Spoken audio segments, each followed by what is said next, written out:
அந்த நேரத்தில் பல வழக்கறிஞர்கள் ஒரு 10-15 பேர் வந்து அரசாங்கத்தில் தவறான ஒரு ஜீவோ போட்டிருக்கிறார்கள் சொல்லுகிறார்கள். அவர் அதை கேட்டுவிட்டு அப்படி போட்டு இருக்க முடியாது என்கிறார். இல்லை அப்படித்தான் என்கிறார்கள். அது காப்பி இருக்கிறதா என்று கேட்டார்.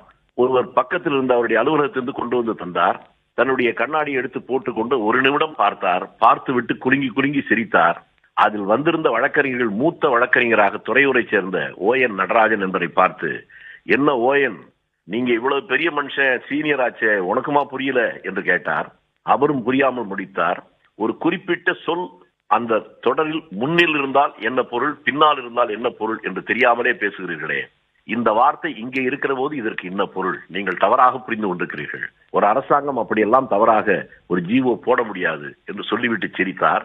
என் பக்கத்திலே இருந்த என் நண்பன், மிக நெருக்கமாக அவரிடம் பழகியவன், அவன் பெயர் பாலன் என்று பெயர், இன்றைக்கு அவன் இல்லை. என்ன பாலன், தலைவருக்கு இங்கிலீஷ் தெரியுமா என்று கேட்டேன்.